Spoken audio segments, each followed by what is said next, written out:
There are differences between Hajj and Umrah. These two sacred pilgrimages hold a special place in the hearts of Muslims worldwide. They are acts of devotion, love, and submission to Allah, performed in the blessed city of Makkah. However, while they share similarities, there are also key differences that every Muslim should understand. The obligation, Fard versus Sunnah. First and foremost, Hajj is an obligatory duty for every Muslim who is financially and physically capable. It is one of the 5 pillars of Islam, meaning it is a fundamental act of worship, just like prayer, fasting, and zakat. The Prophet Muhammad, peace be upon him, said, "Islam is built upon 5, testifying that there is no God but Allah and that Muhammad is his messenger, establishing prayer, giving zakat, fasting in Ramadan, and performing Hajj if one is able." On the other hand, Umrah is not an obligation but a recommended act of worship. It is a sunnah of the Prophet, peace be upon him, and brings immense rewards, but it does not replace Hajj. A Muslim may perform Umrah multiple times in a lifetime, but Hajj remains a once-in-a-lifetime duty for those who can afford it. The timing, specific versus any time. Another key difference is when these pilgrimages can be performed. Hajj can only be performed during the first 10 days of Dhul Hijjah, the final month of the Islamic calendar. The major rites of Hajj take place between the 8th and 12th or 13th of Dhul Hijjah. If someone tries to perform Hajj at any other time of the year, it would not be valid. Umrah, on the other hand, can be performed at any time of the year, except during the days of Hajj. It is a flexible form of worship that allows Muslims to visit the house of Allah and seek His mercy at their convenience. The rituals, simplicity versus complexity.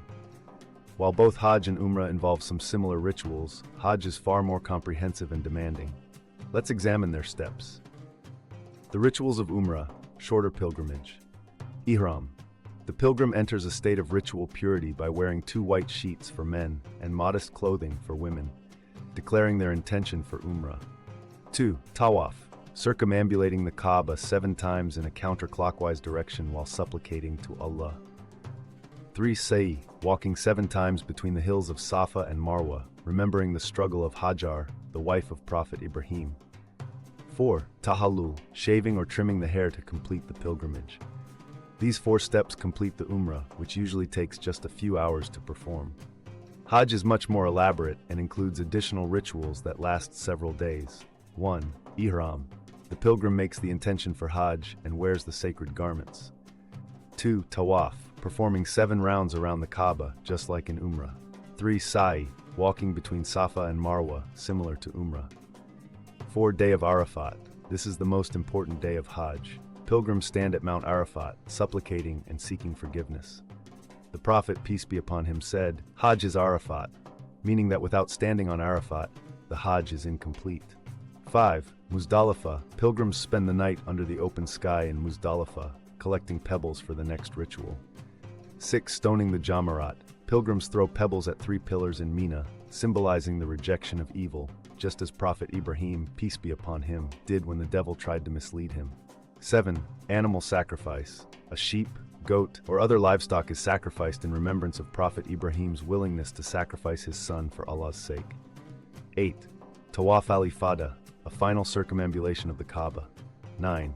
Tawaf al-Wada, a farewell tawaf before leaving Makkah. As you can see, Hajj includes everything in Umrah, but also has additional significant rituals that reflect the obedience, patience, and unity of Muslims. Now the spiritual rewards, forgiveness and renewal. While both Hajj and Umrah bring great rewards, Hajj holds a higher spiritual status. The Prophet Muhammad, peace be upon him, said, "Whoever performs Hajj for Allah's sake and does not commit any sin will return as pure as the day his mother gave birth to him." Sahih al-Bukhari.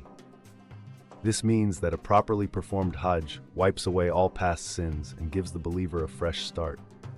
It is a life-changing experience that strengthens faith and deepens one's connection with Allah.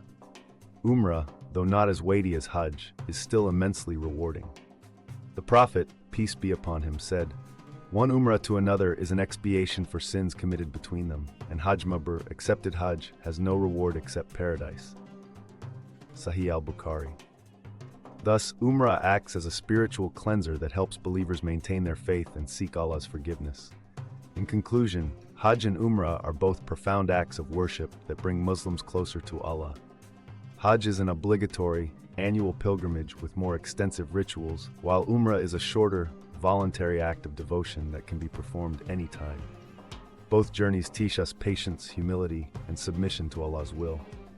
They remind us that in front of Allah, all people, rich or poor, black or white, are equal. They symbolize our eternal return to our Creator, seeking His mercy and forgiveness.